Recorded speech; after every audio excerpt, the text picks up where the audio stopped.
જીવનમાં સમજવા જેવી વાતો જરૂર સાંભળો અને વિડીયો ગમે તો વિડીયોને એક લાઈક કરજો અને કમેન્ટ જરૂર કરજો.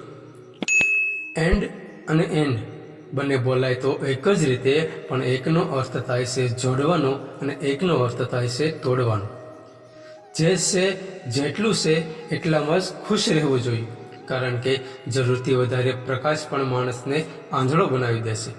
એકવાર હાર્યા બાદ ફરીથી પ્રયત્ન કરવામાં ડરશો નહીં, કેમ કે આ વખતની શરૂઆત શૂન્યથી નહીં પણ એક નવા અનુભવથી થશે. જો સંઘર્ષને તમે પોતાની આદત બનાવી લેશો તો સફળતા તમારી તકદીર બની જશે. મંજિલ મળે કે ન મળે એ તો નસીબની વાત છે, પણ આપણે કોશિશ જ ન કરીએ એ તો સાવ ખોટી વાત છે.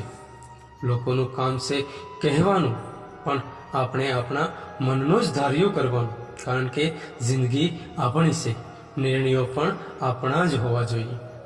સવારે ધારેલું કામ જો સાંજ સુધીમાં પૂરું કરી શકો છો તો તમને સફળ થવામાં દુનિયાની કોઈ પણ તાકાત રોકી શકશે નહીં. એક દેડકાએ નક્કી કર્યું કે વૃક્ષની ઊંચી ટોચ પર પહોંચવાનું, પરંતુ બધા દેડકા તેને જોઈને બૂમો પાડી અને તે કહ્યું કે તે અશક્ય છે, અસંભવ છે. તો પણ તે દેડકો ઊંચી ટોચ પર પહોંચી ગયો. તે કેવી રીતે પહોંચ્યો હશે? કારણ કે તે દેડકો બહેરો હતો. જીવનમાં સફળ બનવું હોય તો નકારાત્મક વિચાર ધરાવતા લોકો માટે તમે બહેરા બની જાઓ, તેમને ક્યારેય સાંભળો નહીં. નંબર 9, જો લોકો તમારાથી ખુશ નથી તો પરવાહ ન કરશો. તમે અહીંયા કોઈનું મનોરંજન કરવા નહીં, પણ તમારી જિંદગી બનાવવા આવ્યા છો. નંબર 10, વિચાર એવા રાખો કે તમારા વિચાર પર કોઈને વિચાર કરવો પડે.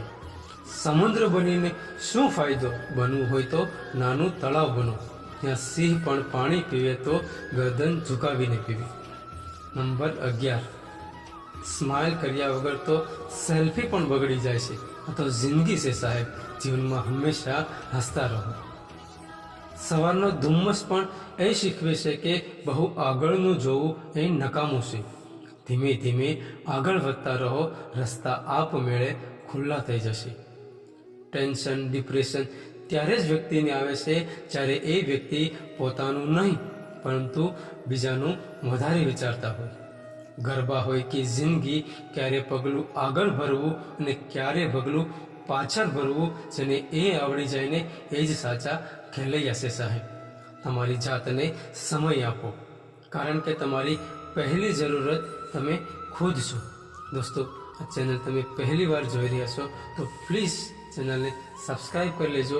એક નાની એમથી લાઈક અને કમેન્ટ જરૂર કરી દેજો. આભાર. જય માતાજી.